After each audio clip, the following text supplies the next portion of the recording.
MP মন্ত্রী whip CID ভিআইপিরা ডাক দিয়ে বলে, হুজুর আপনার তো বিবি খুঁজবো, মেয়ে তো খুঁজবো, কিন্তু মেয়ের বৈশিষ্ট্যটা কি হবে, কেমন মেয়ে আপনার লাগবে জানা দরকার আছে না নাই?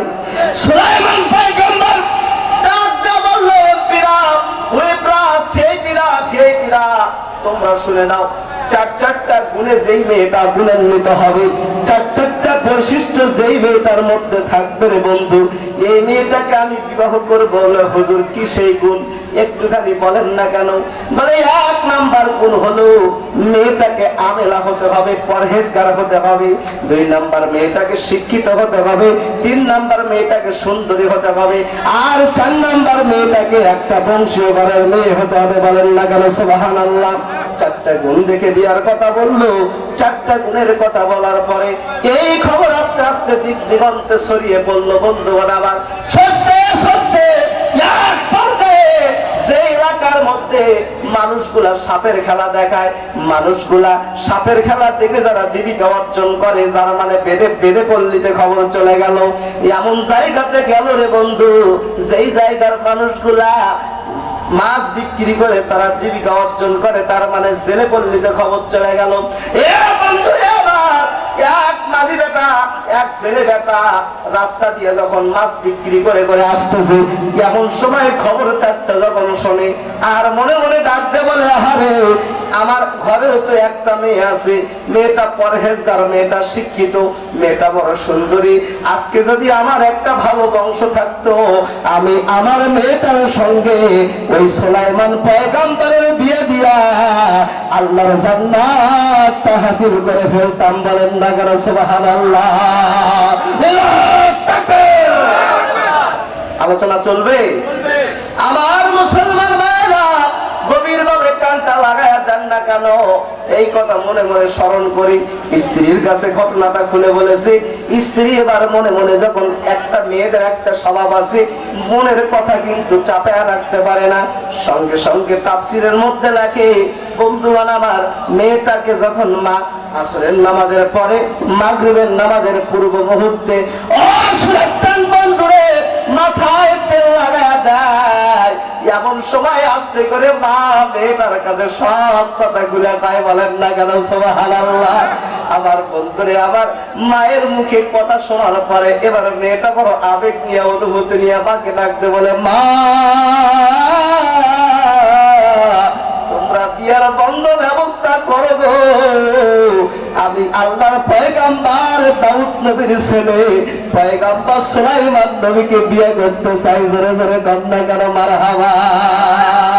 আইরে জাহালার সাথে মোর পালন্দা আছে রে মন, জরে তিনি খালিক তিনি মা, তিনি খালিক তিনি মালিক, তিনি দুনিয়ার মহারাজ, যার সাথে মোর বান্দা আছে রে মন। জোরে জোরে কান্না কেন? মারহাবা।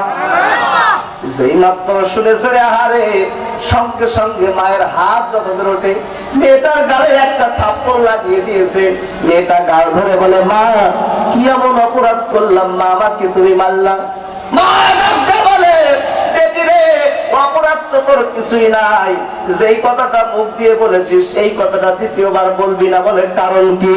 বলে মা রে, এই যে সুলাইমান হলো রাজার বেটা, রাজা বড় লোকের বেটা, আহারে তুমি হলো জেলেনি, আহারে ছেলের মেয়ে জেলেনি, তোমার সঙ্গে কখনো পয়গম্বর সুলাইমানের সঙ্গে বিবাহ হতে পারে না।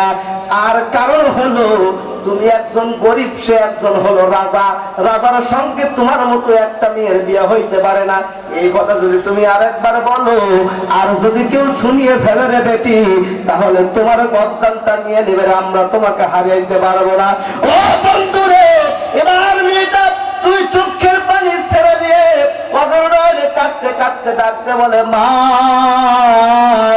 তোমার কাছে আবেদন জানাই মা, তোমার কাছে জানতে চাই মা, যে আল্লাহ সুলাইমানকে রাজার ঘরের বাদশার ঘরের ছেলে বাদশা বানিয়েছে, দাউদ নবীর ঘরে পাঠিয়ে দিয়া আহারে বাদশা সুলাইমান বানিয়ে দিয়েছে, আহারে ওই আল্লাহ তো আমাকে গরিব জেলের ঘরে পাঠিয়ে দিয়া আমাকে একটা জেলের মেয়ে বানিয়ে দিয়েছে। ওই আল্লাহ কি পারে না মা? ও মা গো, ওই আল্লাহ কি পারে না আমার সঙ্গে পয়গম্বর সুলাইমানের বিয়ার বন্ধ ব্যবস্থা করে দিতে? মুসলমান ভাইয়ের আলোচনা কি শেষ করবো নাকি? পাশে হুজুর আসছে, আলোচনা শেষ করে দিন।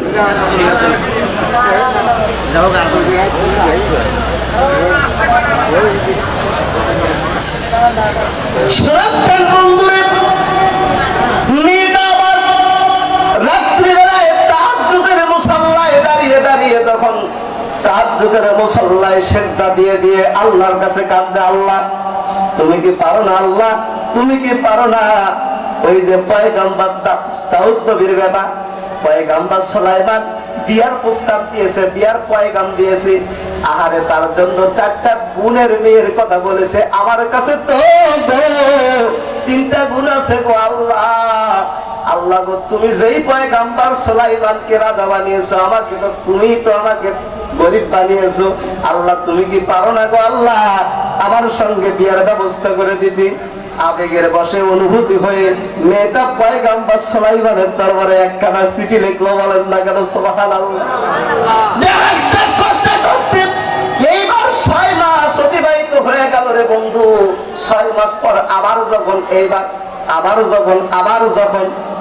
যখন পয়গম্বর সুলাইমান সমস্ত এমপি মন্ত্রী হুইপ সিআইপি ভিআইপি সবাইকে ডাক দিয়ে বসাইলো, পার্লামেন্টের সদস্যদের সবাইকে ডাক দিয়ে বসিয়ে দিল।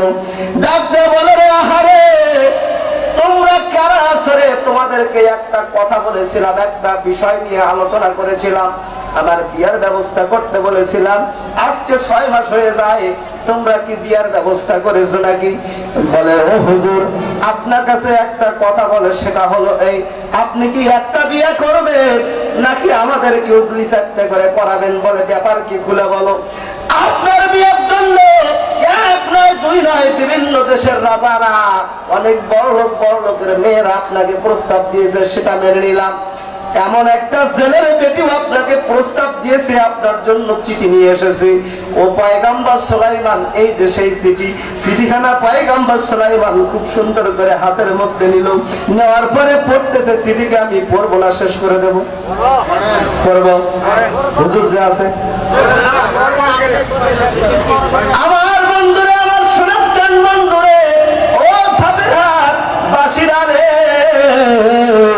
আবার নাইবুল্লাহ হুজুরের মেহমানেরা রে, কেমন করে আমি আলোচনা করি। আজকে যদি আমার কলিজা খানা যদি আপনাদের পাঠিয়ে দেই, তারপরেও যদি আজকে সারা রাত ধরে আলোচনা করি, হয়তো মনে তৃপ্তি মিটবে না। বন্ধুগণ, আমার অতিরিক্ত আর সময় নেব না, খুব সংক্ষিপ্ত ভাবে শেষ করে দেব। আমার বন্ধুরে, এবার পয়গম্বর সুলাইমান চিঠি পড়ে, আসসালামু আলাইকুম পয়গম্বর সুলাইমান, পত্রে আমার সালাম নেবেন, আশা করি ভালো আছেন। আপনি বিবাহের জন্য পয়গাম দিয়েছেন, 4টে গুণে গুণান্বিত যেই মেয়েটা হবে সেই মেয়েটাকে আপনি বিয়ে করবেন, কিন্তু আমার 3টা গুণ রয়েছে, একটা মাত্র গুণ আমার নাই, আমি হলো জেলের বেটি। আরে আমাকে কি আমি আপনার টাকা পয়সা ধন দৌলতের কোনো আমার দরকার নাই, কোনো কিছুর প্রতি লোভ নাই। ও পয়গম্বর, আপনি যদি আমাকে বিয়ে করেন, আমি আল্লাহ জান্নাতের বন্ধ ব্যবস্থা করতে পারবো। আপনার কাছে আবেদন জানাই, আপনি আমাকে বিয়ে করবেন। মুসলমান ভাইয়েরা, পত্রটা পাওয়ার পর সুলাইমান একটা মুচকি হাসি দিল। দেওয়ার পর সুলাইমান পত্রটা রিজেক্ট করে দিল, বাতিল করে দিল। বন্ধুগণ আমার, বলেন তো দেখি, পয়গম্বর সুলাইমান যে এই কাজটা করলো, পত্রটা বাতিল করলো, কথাটা ঠিক করেছে না ভুল করেছে? না, কারণ হলো বিয়া হলো কুফর, মানে হলো সমান সমান, ঠিক কিনা হুজুর? বিয়া কুফর মানে সমান সমান, সমানে সমানে বিয়া হবে। কুশলে যে বিয়া হলে খালি খালি ঢালা ঢেলি বাজবে, কথা বলে ঠিক কিনা? মুসলমান ভাইরা, কিন্তু আল্লাহ রাব্বুল আলামিন ডাকতে বলে, রে পয়গম্বর, ও সুলাইমান, তুমি আজকে অহংকার করে আজকে এই চিঠিটা বাদ করে দিলা, নাকি তুমি ইচ্ছাকৃত ভাবে তুমি এমনিতেই বাদ করে দিলা? আমি তোমাকে পরীক্ষা করব, পরীক্ষা নেব, তুমি তৈরি হয়ে যাও। মুসলমান ভাইরা আমার, প্রত্যেকটা নবীর কিন্তু একটা মুজিজা ছিল। হযরতে মুসা নবীর ছিল একটা লাঠি, লাঠি রাস্তায় ছেড়ে দিত সাপ হয়ে যেত, সমুদ্রে ছেড়ে দিত বিশাল বড় 4 লেনের রাস্তা হয়ে যেত। মুসলমান ভাইয়েরা, ঈসা নবী যদি কোন যদি মৃত ব্যক্তি, যত পুরাতন ব্যক্তি হোক না কেন, কবরের সামনে গিয়ে ডাকতে বলতো কুম বিসমিল্লাহ, আল্লাহর নামে জীবিত হয়ে যাও। হাজার হাজার বছরের পুরাতন কবর থেকেও মানুষগুলা উঠে সালাম দিত, আসসালামু আলাইকুম। আহারে মুসলমান ভাইরা আমার, গভীর ভাবে কান লাগায় দেন। তেমনি সুলাইমান নবীর একটা মুজা ছিল, হাতের আংটি কি ছিল বাজান? আল্লাহ রাব্বুল আলামিন ডাক দেয়া কয়, রে সুলাইমান, তোমাকে একটা আংটি আমি দিলাম মুজিজা হিসাবে। আংটি তোমার কাছে থাকবে, তামাম জগৎ তোমার জন্য পাগল থাকবে।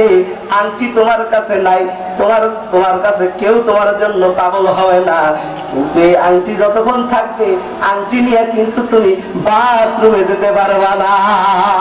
সুলাইমানের হাজত সারা প্রয়োজন হলো রে বন্ধু আমার। এমন সময় আংটিটা খুলে দিয়া একটা চাকরের হাতে, একটা দারোয়ানের হাতে আংটিটা খুলে দিয়ে বলতেছে, রে দারোয়ান, আংটিটা তুমি রাখো, আমি বাথরুমে যাব, ওয়াশরুমে যাব, এমন জায়গায় তো আংটিটা নেওয়া যাবে না।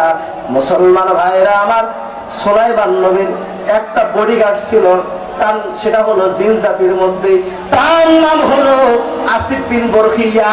মুসলমান ভাইরা, আসিফ বিন বরখিয়াকে ডাকতে বলে, আসিফ বিন বরখিয়া রে, তুমি স্টেট কার সোজার দিকে তাকিয়ে থাকবা, ডানে বামে কখনো তুমি ঘুরবা না, না অনুমতি দেওয়া পর্যন্ত। এই দুইটা কাজ করে সুলাইমান নবী যেই মাত্র বাথরুমে গিয়েছে বন্ধুগণ আমার, ইস্তেঞ্জা সারার জন্য, এমন সময় একটা দুষ্ট, একটা শয়তান জিন সুলাইমান নবীর রূপ ধারণ করেছে। এসে ডাকতে বলে, দারোয়ান রে, আংটিটা দাও, আংটিটা আমার কাছে দাও। আংটিটা যেই মাত্র নিয়েছে, আংটি নেওয়ার পর ডাকতে বলে, দারোয়ান, তোমার কাছে একটা কথা, আমার রাজ্যের মধ্যে একটা নকল সুলাইমানের আবির্ভাব হয়েছে।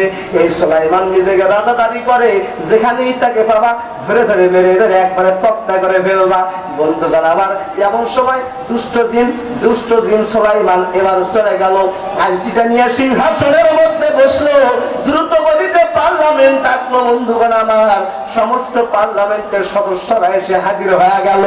এমন সময় ওই যে পয়গম্বর সুলাইমান বাথরুম থেকে, এবার ওয়াশরুম থেকে যেই মাত্র আসলো বন্ধুগণ আমার, এসে এবার দারোয়ানকে বলে, রে দারোয়ান, তুমি এবার আংটিটা আমাকে দাও। এবার ডাকতে বলে, আরে আংটি কেন তোমাকে দেব, আংটি যার সে এখন সিংহাসনে বসে আছে, চলে যাও। পয়গম্বর সুলাইমান নবীর অটোমেটিকলি মাথাটা নষ্ট হয়ে গেল, খারাপ হয়ে গেল। বন্ধুগণ আমার, ঘুরে যাওয়ার কথা কিনা? আমার বন্ধুরে, আমার রাজত্ব, আমার আংটি কিন্তু কার হাতে চলে গেল বুঝতে পারলাম না। আমাকে কোন পরীক্ষায় ফেললো আল্লাহ?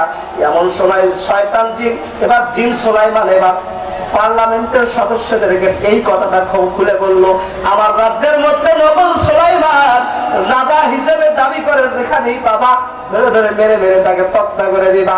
বন্ধুগণ আমার, যেই মাত্র পয়গম্বর সুলাইমান এইবার যেন ওই যে রাজদরবারের মধ্যে প্রবেশ করলো, সবার দুষ্ট এবার জিন সুলাইমান এবার ডাক দিয়ে বলে, দেখো দেখো দেখো, আমি যেই কথা বলেছি তা কেবলমাত্র শুরু হয়ে গেছে।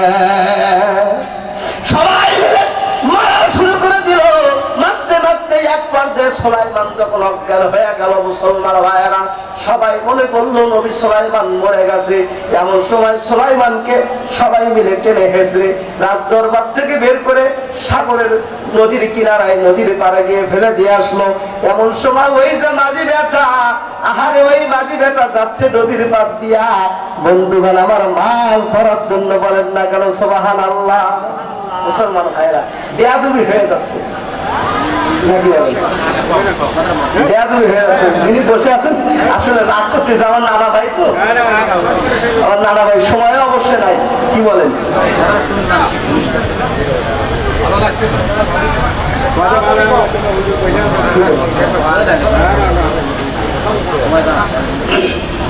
রুজিকি কর লা ইলাহা ও লা ইলাহা ও লা ইলাহা ইল্লাল্লাহ লা ইলাহা লা ইলাহা ইল্লাল্লাহ ও লা ইলাহা ইল্লাল্লাহ ও লা ইলাহা। বেটা যাচ্ছে, মাঝি বেটা যখন যায়, আহারে জেলে বেটা যেই মুহূর্তে যায়, ও বন্ধুরে আবার জেলে বেটা এবার দেখতে যায়, আরে আজকে যেন পৃথিবী যেন নতুন সাজে সেজে আছে, আজকে যেন পৃথিবী যেন রঙিন হয়ে আছে। কারণটা কি একটুখানি দেখি না কেন, সামনের দিকে আগিয়ে যায় ততই যেন আনন্দ লাগে, বলেন না কেন সুবহানাল্লাহ। যতই সামনের দিকে আগিয়ে যায় ততই যেন মধুর লাগে, ততই যেন ভালো লাগে। আহারে বন্ধুগণ আমার, এক পর্যায়ে যখন যেই মাত্র সামনের দিকে আরেকটুখানি আগিয়ে গেছে, রাস্তার মধ্যে থেকে আহারে নদীর ধারে চাঁদের মতো ফুটফুটে একটা মানুষ যেন পড়ে আছে। আহারে কেমন ভাবে, এত সুন্দর মানুষ কেন এখানে, এত সুন্দর মানুষ কেন এই জায়গায়, ব্যাপার কি? আহারে বন্ধুগণ আমার, এবার মানুষটার কাছে গেল, হাতটা ধরলো, মানুষটা দেখে যে আহারে মানুষটা তো বেঁচে আছে, দৌড় দিয়ে চলে গেল নদীর মধ্যে। নদী থেকে যেন পানি তুলে নিয়ে এসে যেন মাথার মধ্যে ঢালে আর গায়ের মধ্যে ঢালে, ঢালতে ঢালতে এক পর্যায়ে সুলাইমান পয়গম্বরের জ্ঞান ফিরে আসলো। আরে বন্ধুগণ আমার, ডাকতে বলতেছে, রে বাবা, কি তোমার নাম, কি বা তোমার পরিচয়, একটুখানি খুলে বলো না কেন?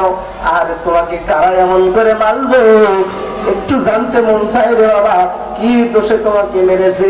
বন্ধুগণ আমার, সুলাইমান নবী এবার মনে মনে চিন্তা করে, আরে একবার পরিচয় দিয়েছি, রাজপ্রাসাদ থেকে মার খেয়ে বাহিরে এসেছি, কথা বলেন ঠিক কিনা?